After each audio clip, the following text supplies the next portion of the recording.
We discussed different instructions on how to turn suffering into the path through training gradually, step-by-step training. This teaching is very important for people who genuinely want to practice the Dharma, because many people receive profound instructions, feel inspired for a while, and then forget to apply them in their daily life.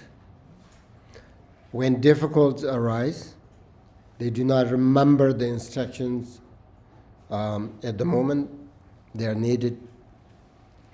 So it's important to remember the instructions after receiving these teachings, instructions. So you have to ask yourself, what instruction am I training in these days, in this situation? Can I remember these instructions? Remembering after forgetting is the real practice, okay? Now, the teaching says, when you first begin this training, it is essential to distance yourself from ordinary social activities. Otherwise, when you are caught up in everyday busyness and concerns, you are easily influenced by others, your misguided friends, who may ask questions such as, how can you endure so much suffering or humiliation? In addition, constant worry about enemies, relatives, and possessions clouds your awareness and disturbs the mind beyond your control. As a result, you easily lose your direction and gradually slide back into old habits. On top of this, you are continually carried away by distracting objects and situations. In contrast, in the solitude of a retreat environment, none of these disturbances are present. Awareness becomes clear and vivid, and the mind becomes much more workable. For this reason, when Chut practitioners train in trampling, is that right? Yeah. Directly on suffering.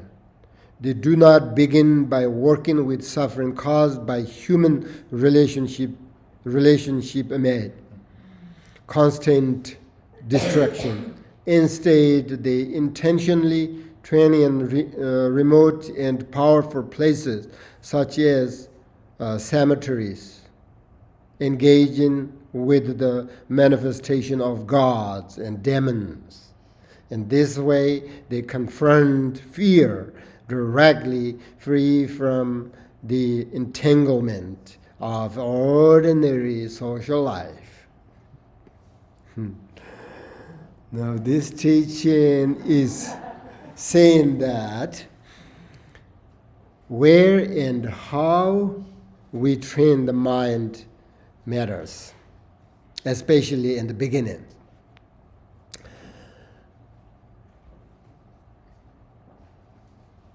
When you first try to practice the Dharma seriously, your mind is not yet stable and ready.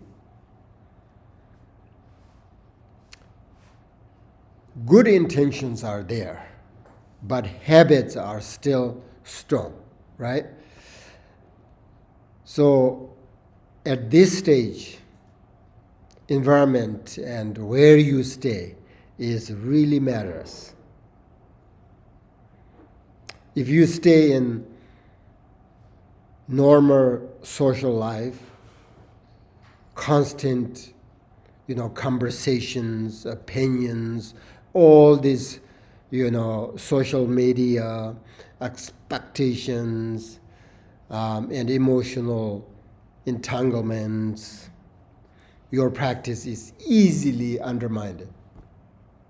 So this teaching is about creating space so the mind can learn a new way of responding to life.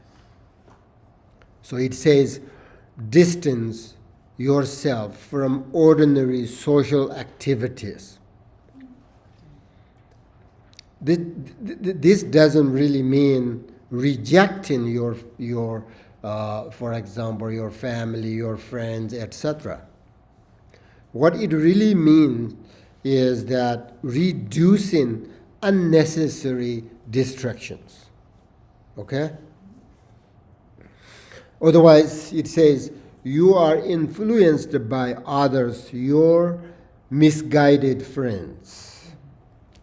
Misguided friends are people who, care about you, but they don't understand inner training. People who value comfort, success, become famous, and emotional validation above inner transformation. They would say, why are you putting yourself through these difficult situations? You are too hard on yourself. So you should not accept this kind of situation. They are often speaking from ordinary conditioning, not wisdom. So if you are not yet stable in your view, your practice, then these kind of voice can change your mind. If you go on a retreat, they would say, don't do that. Why you do that? Doesn't look fun. We should camp, go somewhere, enjoy. You think, that really makes sense. It's really hard. I go just by myself. I feel lonely. And then focus on this teachings I don't remember. And if we go together, go camp or whatever, traveling, whatever, it'd be fun.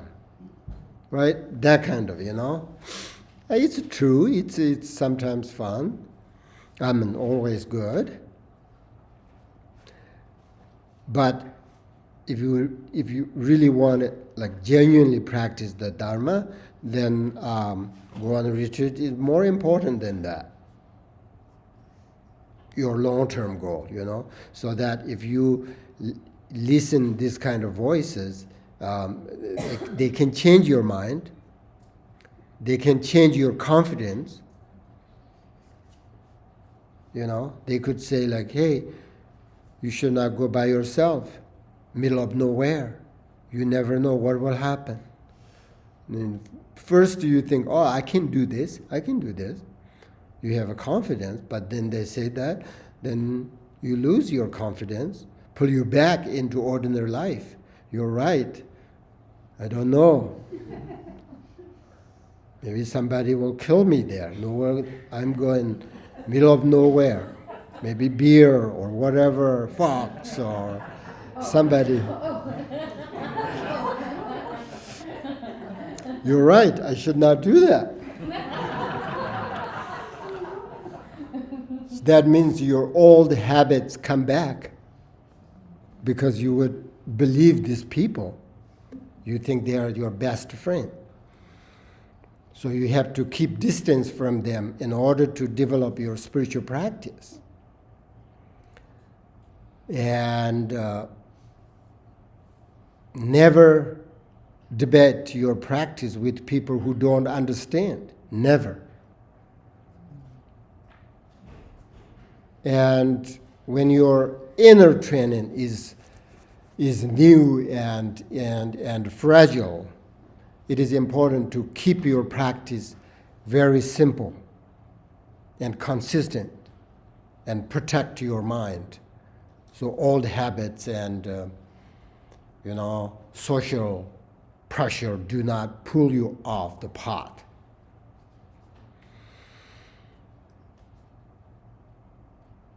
We also have a strong habit of constantly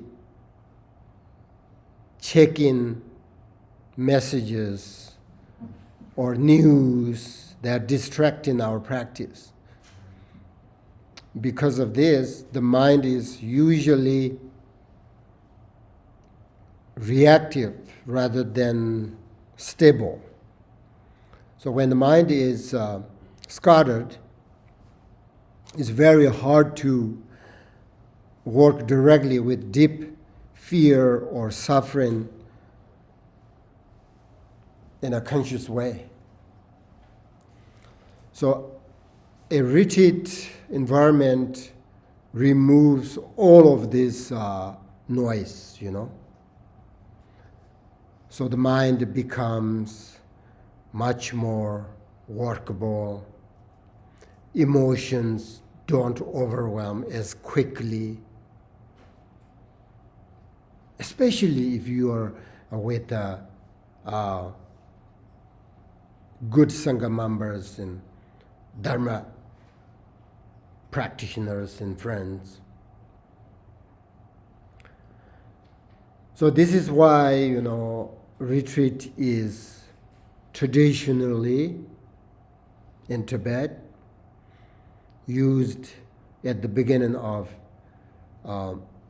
serious training. When we try to train directly with suffering inside these relationships too much, we easily fall into negative emotions.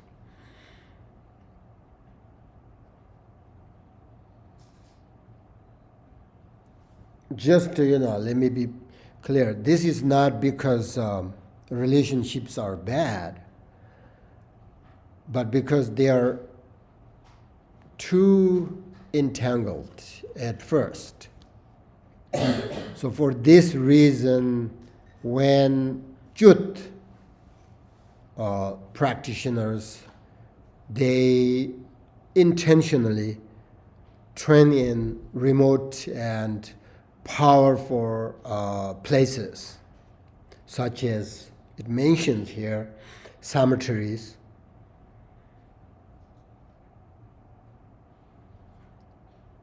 most people in Asia, they really afraid of stay in cemeteries in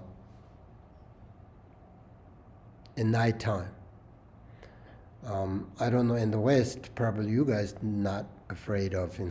If you're not afraid of cemetery, this means nothing. If you're afraid of cemeteries, go there. Sleep there by yourself. You see, sometimes you can hear something. Sometimes there you can see the skeleton, what do you call it? They walk.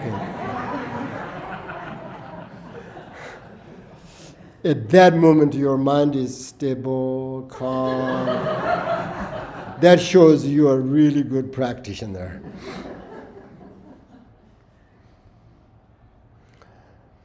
So the Chod practitioners, they go to dangerous places. The real purpose is not to confront external beings, but to confront fear itself. So Chod, how do you say Chod in English? It's not English. Oh, it's not English, so you don't understand. Chod is, like they use this drum, bill, Jima mamaye shin kwa no ma we sar ji re ji kwa no. That one is Chod. Now you understand, right?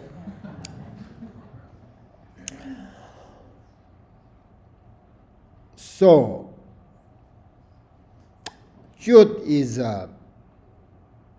practice is a method designed to cut through ego cleaning. That's Chod means cut. In Tibetan, Chod means cut with a knife. That means Chod. So what Chod practice? Cut your ego, fear. Not just, Chod practice, not just, beautiful drums and beautiful melodies, the voice, not that. The meaning is cut the ego. And fear is one of the ego's strongest defense, right?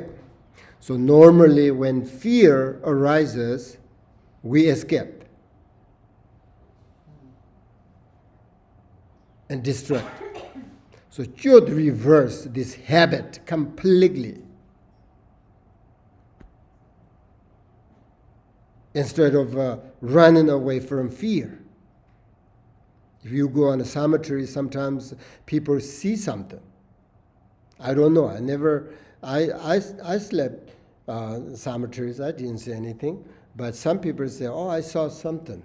So at that time, if you don't have the panic or fear, that really means your practice is working.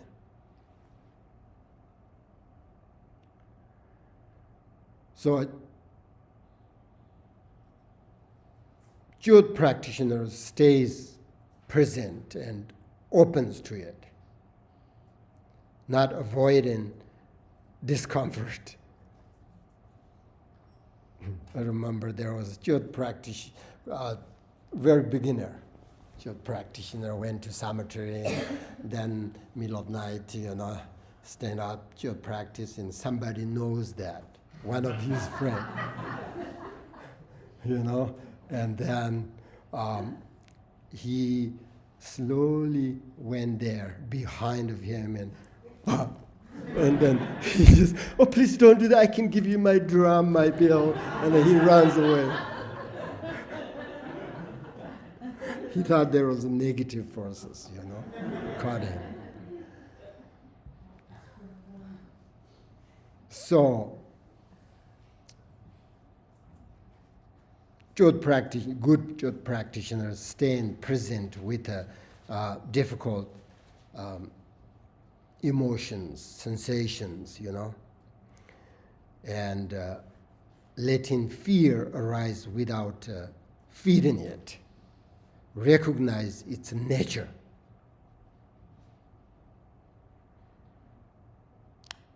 So, by working with fear without social complexity, practitioners can stay present with fear itself and stop running away from it.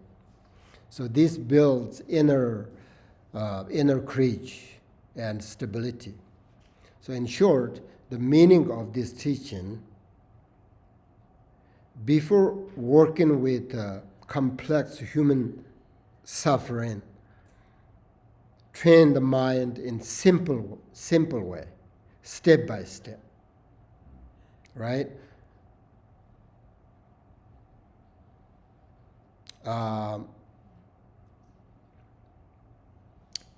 and then you feel everything get better and better, then you can do this kind of good practice and, cut your selfishness, ego, whatever.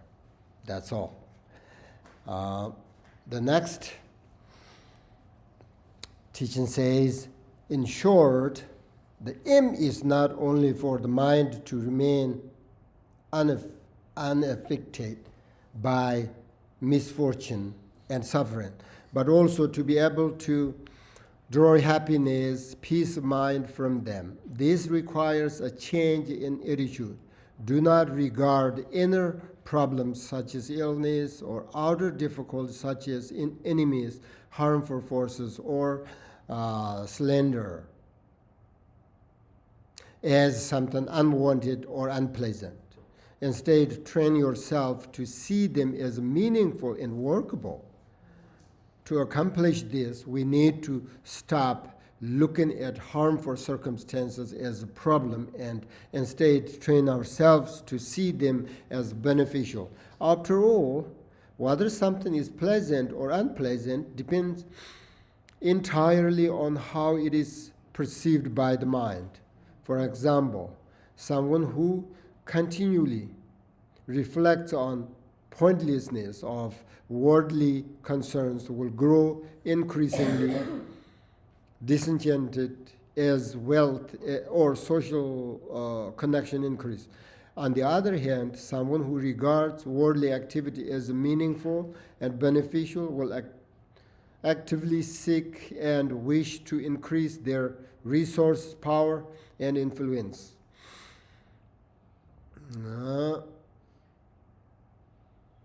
This teaching is saying that misfortune, illness, conflict, or lose will still arise, but the training is about changing the mind's relationship to these experiences so that they no longer disrupt us. And they can actually contribute to our inner strength, clarity, and peace. So this requires changing our attitude. Changing our attitude, it says. So normally when something, unpleasant, painful happens, the mind immediately reacted negatively and creates suffering,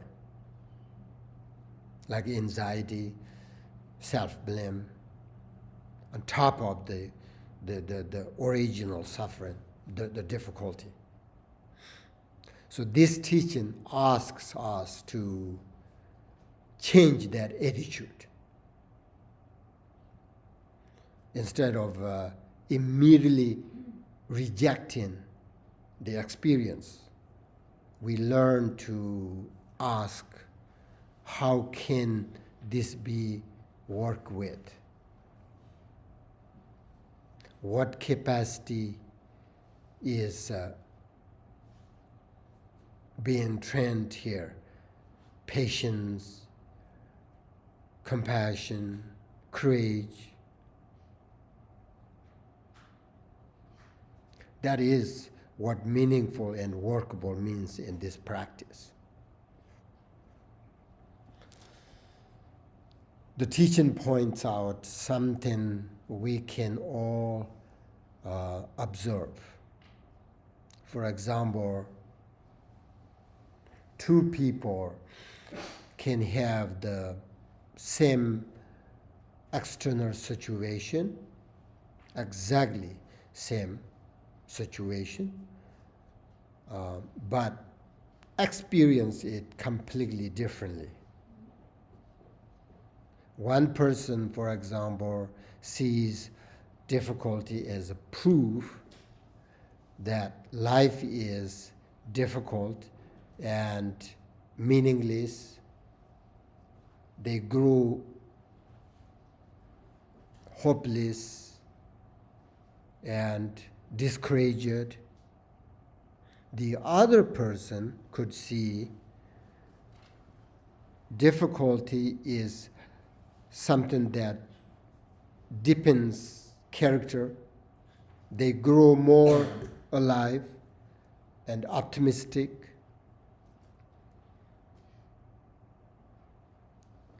Differently. Nothing external changed, but only the way we think, how we see it, right? So two people has same external situation, but handled totally different because of the inner, the way you think, your mind work with that situation. It's just based on the capacity and knowledge and wisdom and,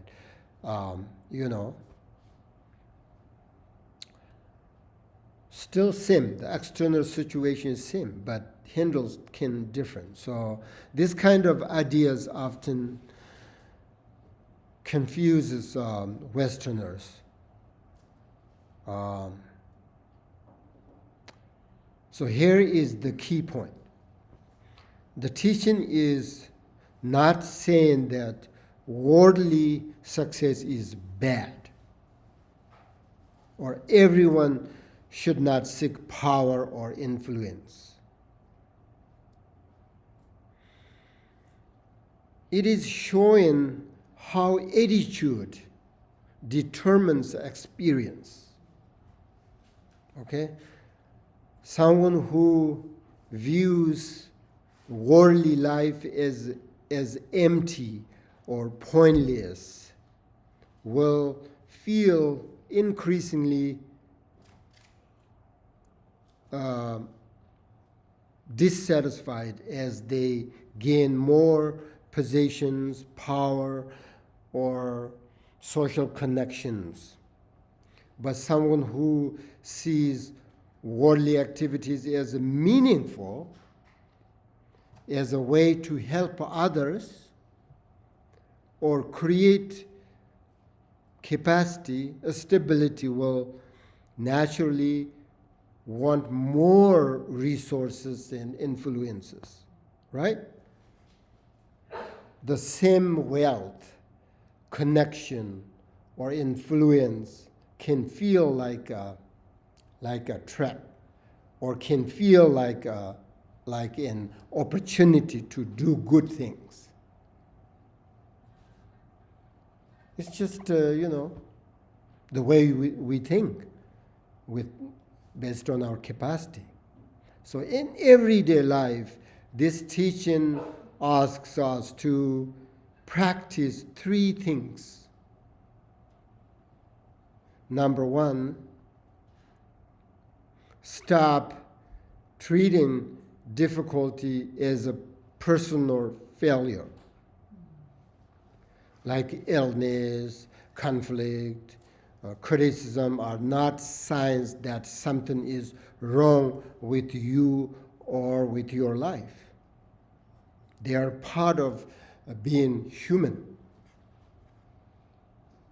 Number two, learn to work with uncomfortable situations instead of fighting it. When something difficult arises, this practice saying, this is here. This is here. How do I handle it wisely? That shift alone reduces a huge amount of suffering. And then number three, allow hardship to reveal what truly matters, not resentment. If you used skillfully, hardship can increase your compassion, reduce arrogance, clarify values, deepen inner stability.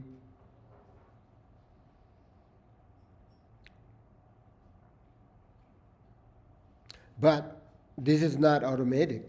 It requires a lot of mental training.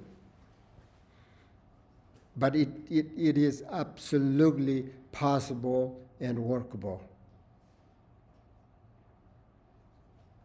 So this teaching is about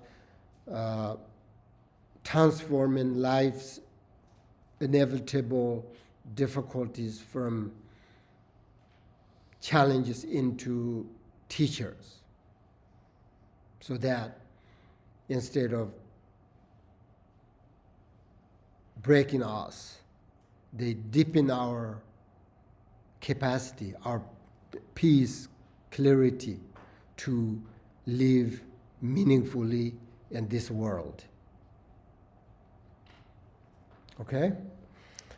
Then the next teaching says, through this kind of training, peace and gentleness arise in the mind and the character. Openness and flexibility increase.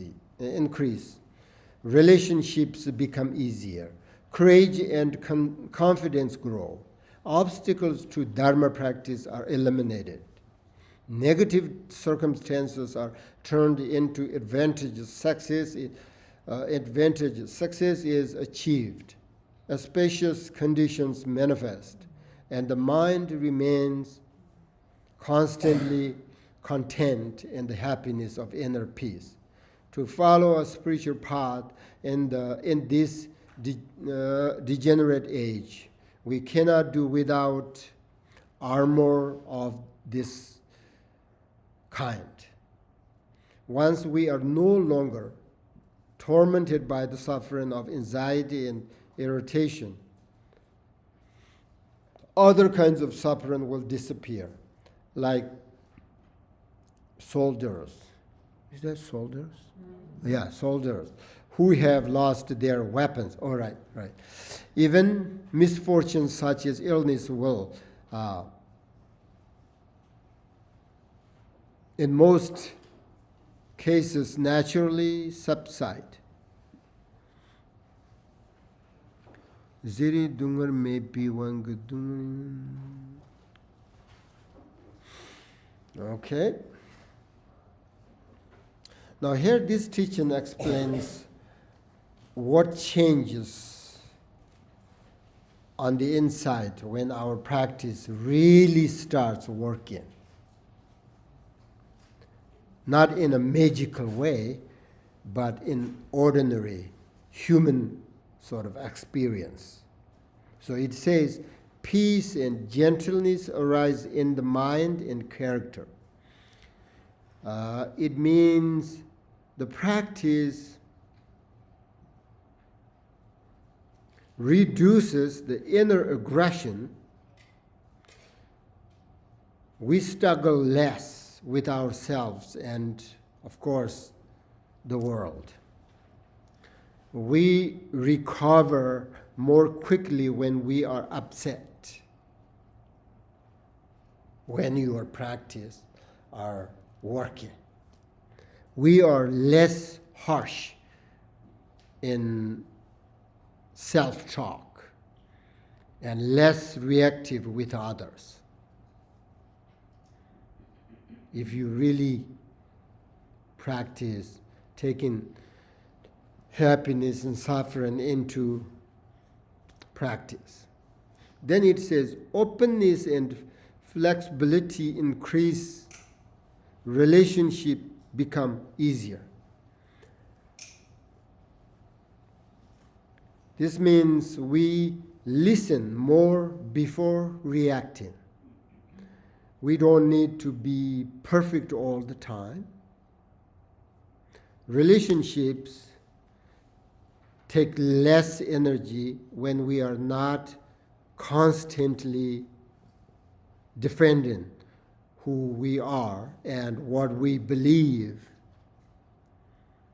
Then easier, everything becomes easier. Then it says, courage and confidence grow. This means we can face discomfort without panicking. We are willing to stay present with uncertainty. So confidence comes from knowing we can work with whatever arises, not from controlling outcome. Then it says, obstacles to Dharma practice are eliminated. This means we can practice more consistently because there is less inner obstacle, and discomfort no longer feels like a reason to quit.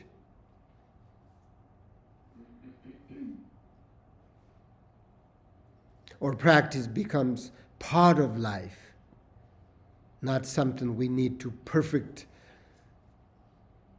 conditions for. Okay?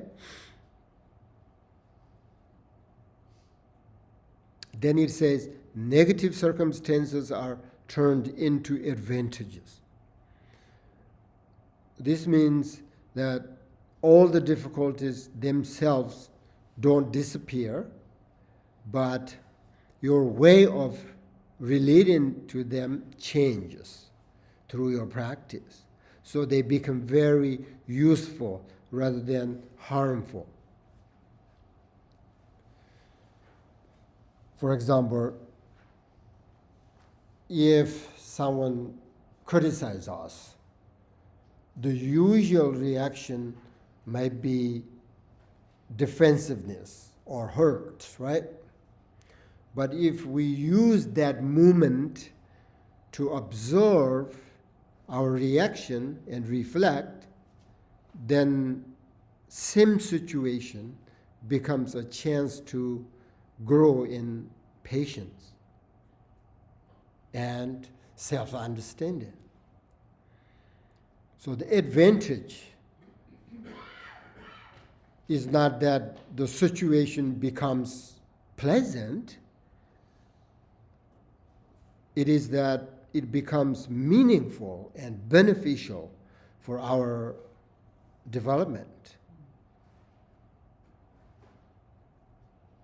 Then, nothing is wasted. Life itself becomes the practice. Everything, even the way you look at, way you say even one word, everything become. That's why life itself become the practice.